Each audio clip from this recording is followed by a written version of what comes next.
C'est Mohamed Lamine Gueye, coordinateur de la République des valeurs départementale, bien sûr de la République des valeurs, ici à Pikine.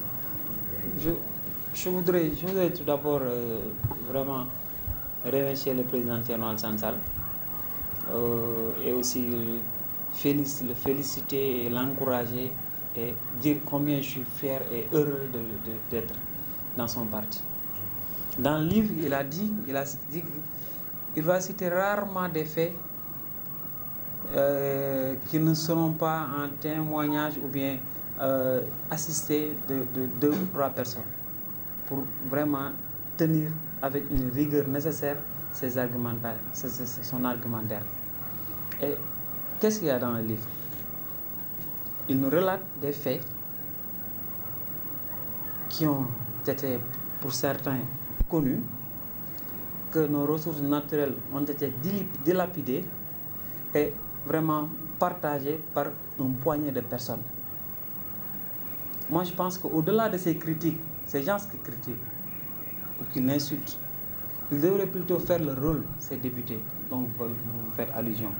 Dans une démocratie normale, on a 3 pouvoirs: le pouvoir exécutif, le pouvoir législatif et le pouvoir judiciaire. C'est le pouvoir exécutif qui est mis en cause, qui est accusé de malversation, qui est accusé même par, en premier lieu, son chef, qui est accusé de trahison. Et je pense que dans une démocratie, dans un état de droit, la justice devrait faire son travail avec du sérieux. Et aussi le pouvoir législatif aussi faire la même, avec des commissions d'enquête parlementaire. C'est là où j'attends ces députés. Mais pas de passer à longueur journée à travers ces plateaux de télévision, convoquer des journalistes par-ci, par-là. Non, s'ils étaient vraiment dignes, s'ils étaient vraiment à la hauteur de leur rôle, de leur réputation, ils devraient convoquer ou mettre en place une commission d'enquête parlementaire, comme ils l'ont fait avec Khalifa Sall. Je ne sais pas si vous en rappelez. Pourquoi ne peut pas-il le faire dans ce cas précis?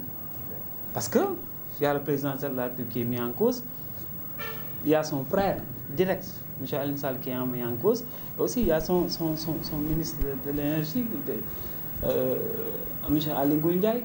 Et moi je pense que si ce travail est fait correctement, les Sénégalais auront une réponse qu'ils se posent.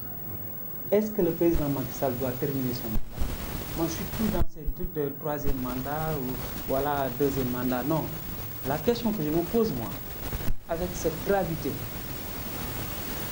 écrite par le président Thierno Alassane Sall, est-ce que dans une démocratie directe normale, où les gens, les députés, les magistrats font leur rôle, est-ce que ce monsieur doit terminer son mandat? Dans une démocratie normale, il est prévu qu'un président élu par un suffrage direct ou universel, comme vous voudrez, en tout cas un président, soit remplacé parce qu'il a failli à sa mission. Alors, par rapport également à la plainte aussi annoncée par la Cour nationale contre Thierno Alassane Sall, c'est à nous aussi une annonce forte aussi pour un leader comme Thierno Alassane Sall. Alors, vous pensez quoi? Moi, je pense qu'ils sont dans le rôle. Voilà des gens, comme je l'ai dit tout à l'heure, vous me passez l'expression, qui ont été toujours biberonnés à l'argent du contribuable. Avant le président Macky Sall, ils n'étaient rien, ils ne valaient rien, ils ne représentaient rien. Ils sont là où ils sont aujourd'hui, c'est grâce au président Macky Sall. Et c'est normal quand on attaque le président qu'il sorte pour les défendre. Moi, je pense qu'ils ne sont pas dans ce jeu. Ils n'ont pas de place. C'est un ancien ministre qui parle, qui a été au diapason des choses, des faits. Avant, ils nous ont mené un débat sur la démission ou limogeage. Ils ont voulu mettre ce débat de mano à mano entre démission ou limogeage. Maintenant, ce débat est caduc. On ne parle plus de démission. On est sûr qu'on ne parle plus de limogeage. On est sûr qu'il a démissionné. On est dans une démocratie. Pourquoi mettre en place une Assemblée nationale qui nous coûte des milliards? Avec Khalifa Sall, ils ont dit que les députés devaient se réunir en commission ad hoc, commission parlementaire pour faire jaillir la lumière. Vous ne croyez pas que la plainte est nécessaire pour... Non, c'est pas. Vous savez, ce qu'on attend, c'est pas une plainte. Moi, ce qui m'intéresse, ce n'est pas même la personne de Thierno Alassane Sall. Ce sont des ressources naturelles qui nous appartiennent, qui appartiennent même aux générations futures, qui ont été dilapidées. On parle de 6 000 milliards de l'argent qui a été donné à Franck Timis. Aliou Sall nous disait qu'il ne connaissait pas Franck Timis. Il n'avait pas d'intérêt en commun. Thierno Alassane Sall a dit le contraire. Le président Macky Sall lui-même nous dit que non, Franck Timis, il a signé, il ne connaissait même pas tant Franck Timis. Le président Macky Sall a démontré le contraire. Le premier ministre Boun Abdallah Dionne a dit que ce mec, c'est comme ça qu'il a qualifié Thierno Alassane, hein, ce mec a été viré. Il n'y a pas d'intérêt total dedans, il n'y a pas de transaction entre Timis et Cosmos. Il a dit le contraire. C'est-à-dire que ce sont des mensonges. Dans une démocratie, il n'est pas permis à un homme politique de mentir à son peuple. Prenez l'exemple des États-Unis, le président Clinton. Il a failli être destitué, pas parce qu'il a tenu des rencontres ou rapports sexuels avec Monica Lewinsky, mais il a menti sur ça. C'est pourquoi je dis que nous parler d'une plainte de COJER, de machin, c'est leur droit.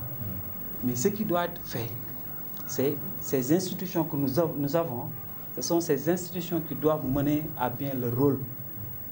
Je n'attends pas. La raison évoquée par la COJER, c'est que aussi ils disent que Thierno Alassane Sall est un homme revanchard, rancunier. Oui. Et également aussi, il n'aurait pas aussi de secret d'État. Non, je ne veux même pas, franchement, je ne veux même pas donner de l'importance à COJER. C'est une structure politique. On a un ministre, un ancien ministre qui parle sur des deniers publics. On devrait avoir des institutions qui devraient être déclenchées, mais pas à la COJER, un groupe de jeunes appartenant à Macky Sall. Ils sont dans le rôle, je les comprends. Ils veulent faire plaisir à leur mentor. C'est normal, hein? Si demain j'attaque le président Macky Sall, c'est normal que ces jeunes vont m'attaquer aussi, c'est très normal. Mais au-delà de ces jeux politiques enfantins, qui nous infantilisent, moi je voudrais du concret, du sérieux. Dans un état de droit, nous dit-on. Mais que nous sert l'Assemblée nationale, que nous sert la justice avec des juges d'instruction.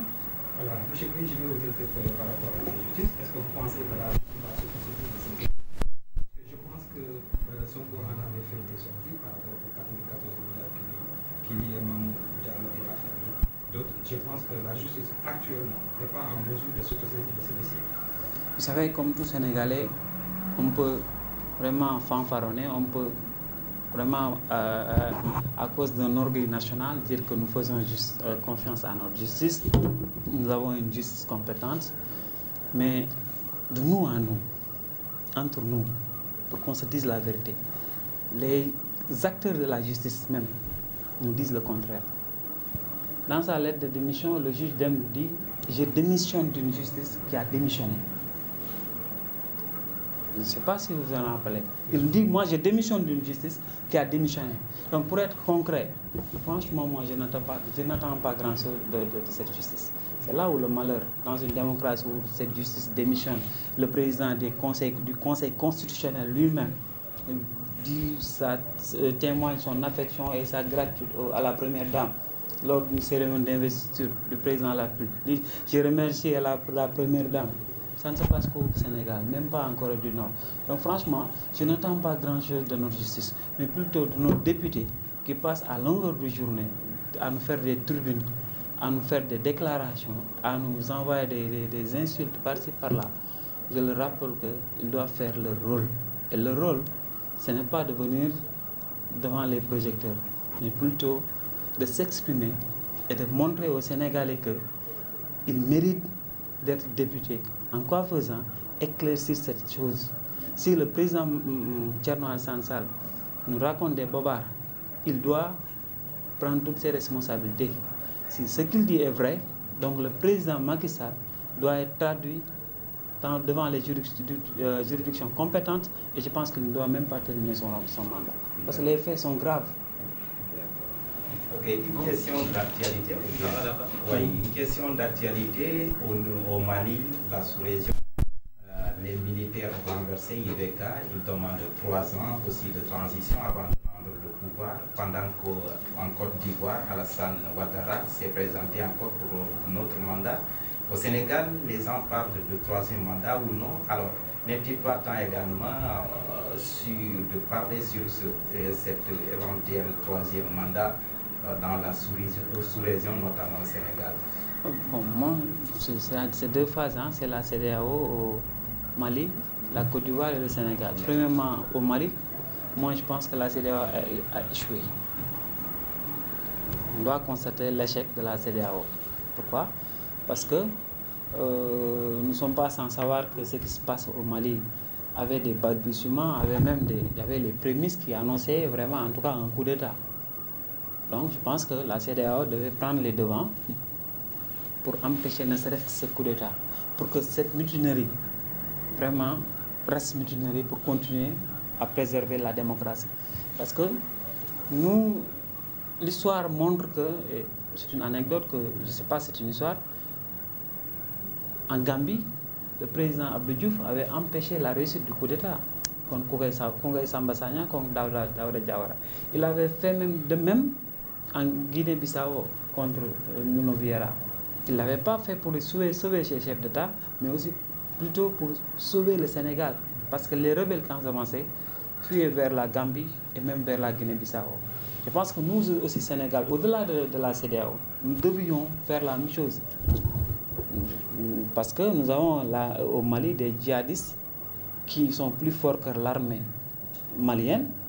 Vous n'êtes pas sans savoir que si nous était l'intervention de la France, le Mali serait envahi par les djihadistes. Donc, fort de tous ces constats, moi je pense que le Sénégal et même la CEDEAO devraient prendre des mesures nécessaires pour que cela n'arrive pas. Maintenant, ce qui est fait. On doit se soumettre quelque part ou bien faire le maximum pour négocier avec les militaires pour rendre le pouvoir aux civils. Parce que franchement, présentement, on ne peut pas faire grand-chose. On ne peut pas mener une action militaire au Mali, au risque vraiment de créer un autre Afghanistan ou Irak à nos frontières. Donc je pense que là aussi, on a échoué. Là aussi, j'en appelle à une modernisation de la CEDEAO. Vraiment une organisation qui est un peu, à mon avis, obsolète, qui doit être modernisée et aussi permettre et obliger les États membres de vraiment respecter les clauses et les conditions de travail de la CEDEAO. Concernant le Sénégal, pour le troisième mandat, moi je ne suis pas dans ce débat maintenant. Je me demande si le président Macky Sall doit terminer son mandat. Donc quelqu'un qui se demande si ce mandat doit être épuisé, doit être exécuté, mené à son terme, on ne peut pas parler de troisième mandat. Pour l'autre question qui était concernant la Côte d'Ivoire. La Côte d'Ivoire, ça c'est un problème interne à mon avis. Ce sont les Ivoiriens qui doivent vraiment apprécier du troisième mandat du président Ouattara, qui pour le moment est anticonstitutionnel. Donc je ne suis pas ivoirien, je laisserai plutôt aux Ivoiriens le soin d'en décider. Par rapport au dialogue national qui va démarrer ou redémarrer d'ici peu, quelles sont vos attentes? Nous avons toujours été contre le dialogue, nous avons toujours pensé que c'était une mascarade, ce n'est pas du sérieux. Le contexte, on est après présidentiel. Le président Macky Sall avait peur de voir le Sénégal vraiment envenimé par une violence et une contestation. Il a voulu de convoquer les hommes politiques qui étaient un peu favorables à lui pour un soi-disant dialogue que nous n'avons pas participé. Nous ne pensons pas que ce dialogue vraiment puisse apporter quelque chose au Sénégal. Donc franchement, je ne peux rien dire au dialogue parce que nous avons toujours pensé que c'était un simulacre de dialogue.